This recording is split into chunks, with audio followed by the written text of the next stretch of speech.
नाज़रीन, अवामी न्यूज़ में ख़बरनि जो सिलसिलो जारी है। इन वक्त असीं तव्हांखे ॾहरकी में ख़बर ॾींदा हलूं त ॾहरकी में डॉन गोली जा एजेंटन जो गरीब नवाज अलवी जे पुट ते दलावर अलवी ते हमलो इस्पताल दाखिल कयो वियो है। गरीब नवाज अलवी ॿुधाए त मुंहिंजो पुट घर खां शहर वञी रहियो हो त पोयां हिकु मोटरसाइकिल सवार अची ज़ोरदार टक्कर हणी भॼी विया आहिनि। हिन चयो संदसि हालत नाज़ुक है, इस्पताल में दाख़िल है। हिन चयो त मां डॉन गोलो ऐं संदसि एजेंटन खिलाफ़ केस दाख़िल करायो। इहे मूंखे केस तां हथ खणण जूं धमकियूं ॾींदा हुआ। अॼु मुंहिंजे पुट दलावर ते हमलो कयो है, जंहिं इहो ॿुधायो है त हिन इहो पैगाम ॾिनो है त पंहिंजे पीउ खे चओ त केस तां हथ खणे, न त खेसि असां मारे छॾींदासीं।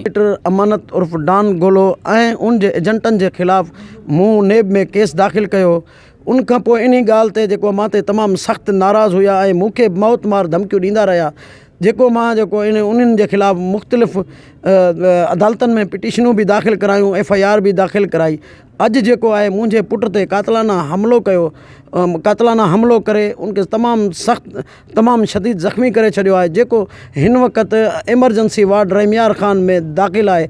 मां आला हुकाम खां अपील थो कयां त उन्हनि जे ख़िलाफ़ कानूनी कार्रवाई करे मूंखे इंसाफ़ ॾियारनि। मज़ीद खबरों और तफसीलात के लिए विजिट करें हमारी वेबसाइट www.awamiNewsHD.com।